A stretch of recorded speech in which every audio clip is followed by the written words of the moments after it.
Hello, good morning, welcome to the channel. My name is Tarun Gandhi. पहले global market से शुरुआत करते हैं। यूएस मार्केट्स में हमने एक अच्छी खासी बिकवाली देखी। ऑलमोस्ट 2% इंडाइसेस सारे ही डाउन थे। बात कर ले हम डाउ जोन्स, नैस्डैक और S&P 500 तीनों में हमने 2% का कट देखा। ये अनाउंसमेंट के बाद हुआ जहाँ पे फेडरल रिजर्व जो पॉवेल हैं उन्होंने कहा कि इन्फ्लेशन को हमें कंट्रोल करना चाहिए, जिसकी वजह से वो देख रहे हैं कि ग्रोथ तो एक तो अच्छे से हो रही है और इन्फ्लेशन ऊपर जा रहा है। तो वो ये कह रहे हैं कि आगे चल के हमें जो टेपरिंग जो करनी थी वो वक्त से पहले करेंगे और ज़्यादा करेंगे। तो जिसके वजह से हमने एक प्रेशर देखा यूएस मार्केट में और ऑलमोस्ट 2% सारे ही इंडाइसेस डाउन थे। एशियन मार्केट्स की हम बात करें तो एशियन मार्केट्स अभी पॉजिटिव ट्रेड कर रहे हैं, जहाँ पे हम Nikkei, Hang Seng, Shanghai almost kind of a flat है। एसजेक्स निफ्टी इंडिकेट कर रहा है ऑलमोस्ट लाइक 80-90 पॉइंट्स हायर।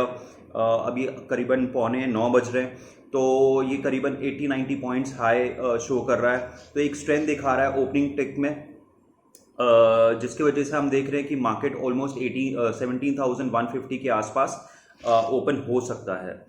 बात करें ब्रेंट क्रूड की, ब्रेंट क्रूड में अच्छी खासी हमने बिकवाली देखी। ऑलमोस्ट 4% नीचे कल बंद हुआ था, तो $70 के आसपास अभी भी ट्रेड कर रहा है। गोल्ड थोड़ा वीक और हुआ है, तो 1776 पे आया है।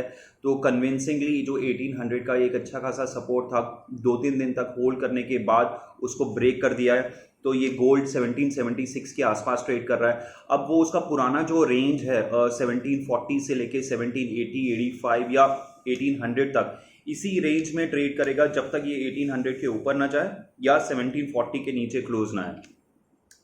रुपी कल वीक हुआ, 75.16 पे क्लोज हुआ कल। और एफ का हम नंबर देखें, ये जस्टिफाई कर रहा है ये रुपी वीकनेस का। कल हमने अच्छी खासी फिर से बिकवाली देखी, मोर देन 5,000 करोड़। और नवंबर मंथ में इन्होंने एफ वालों ने 39,900 करोड़ की बिकवाली की है। तो ये बहुत बड़ा नंबर है और मेरे ख्याल से ये मार्च 2020 के बाद सबसे बड़ा नंबर जो आया है वो नवंबर में आया है 2021 में। डीआईएस ने उसके सामने बहुत अच्छा सपोर्ट किया मार्केट को, तो उन्होंने खरीदारी करी है 5,350 करोड़ की।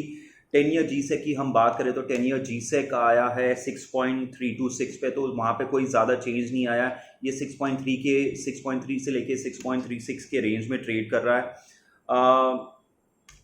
निफ्टी का जो इंपॉर्टेंट सपोर्ट रहेगा वो रहेगा 16,800 और जो रेजिस्टेंस रहेगा वो 17,300।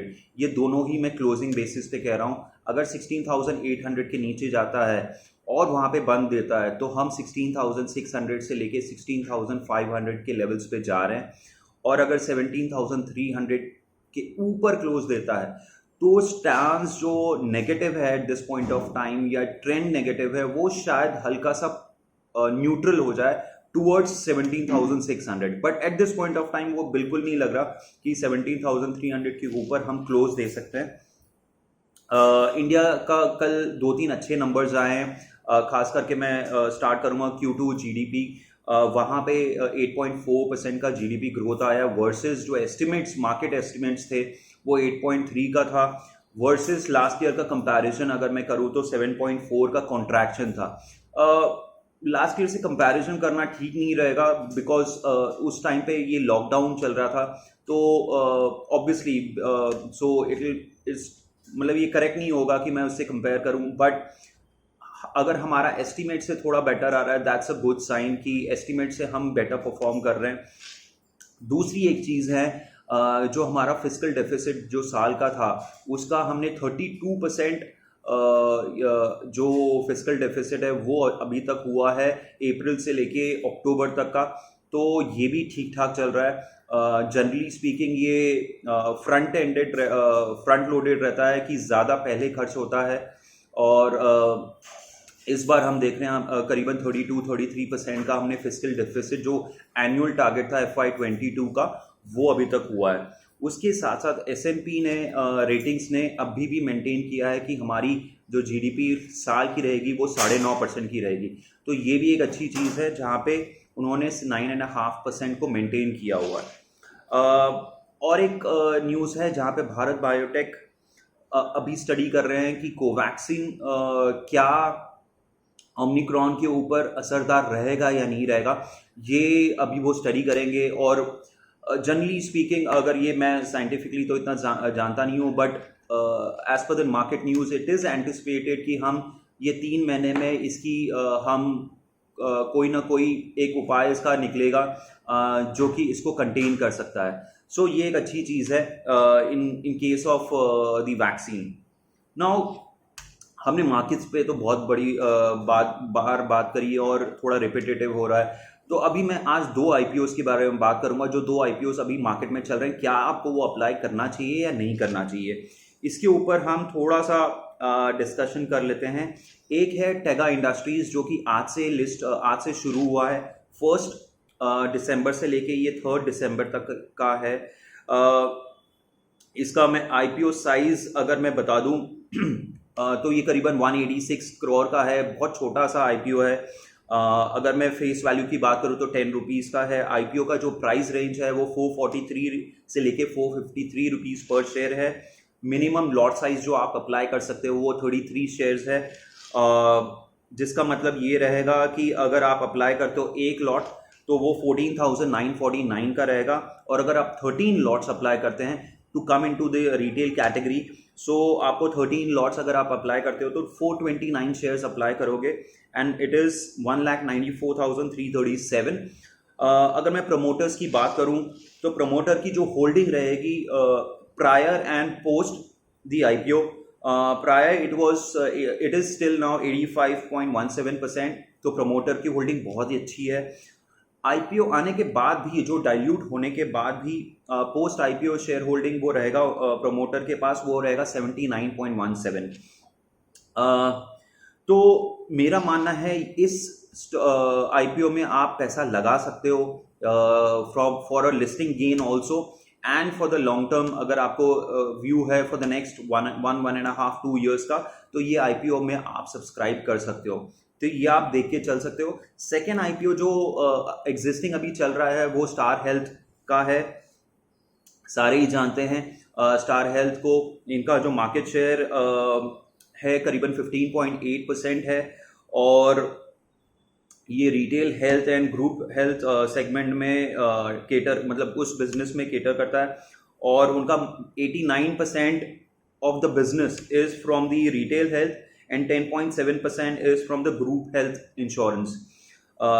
This is particularly in FY21 की मैं बात करूँ तो जो लास्ट ईयर था उसकी मैं बात करूँ तो इसके प्रमोटर की मैं बारे में बात करूँ तो आपको पता ही होगा, स्टार हेल्थ में राकेश झुनझुनवाला का स्टेक है। उसके साथ साथ 2 और कंपनीज है, safe crop investments India LLP, and इसके साथ वेस्ट ब्रिज AIF1, ये इनके प्रमोटर्स हैं। प्रमोटर की अगर मैं होल्डिंग की बात करूं प्रायर एंड पोस्ट, तो प्रमोटर की पहले से ही होल्डिंग 66.22% है, और पोस्ट आईपीओ इसका जो होल्डिंग जो प्रमोटर के पास रहेगा वो 58.42% रहेगा। अभी तक ये सिर्फ फर्स्ट डे में सिर्फ 12% सब्सक्राइब हुआ है। मेरे ख्याल से जो रिस्क ले सकते हैं और जो हमेशा वाउच करते हैं कि जहाँ पे राकेश झुनझुनवाला एक रिनाउंड इन्वेस्टर रहे हैं इंडिया के, तो उनकी इसमें होल्डिंग है। अगर वो उनको फॉलो करते हैं तो एक रिस्क ले सकते हैं, but not for the listing gain. ये आपको थोड़ा for a medium to long term perspective लेके चलना होगा। इसका जो लॉट साइज है वो 16 पर शेयर रहेगा, और अगर आप 16 शेयर्स अप्लाई करते हो तो 14,400 का लॉट इन्वेस्टमेंट रहेगा। इसमें पर सॉरी मैंने आपको मेंशन नहीं किया, फेस वैल्यू इसका 10 रुपीज़ है, और आईपीओ का जो प्राइस है वो 870 रुपीज़ से लेके 900 रुपीज़ का है। और अगर आप 13 लॉट्स अप्लाई करते हो तो 208 शेयर्स आप अप्लाई करोगे फॉर द अमाउंट ऑफ 1,87,200।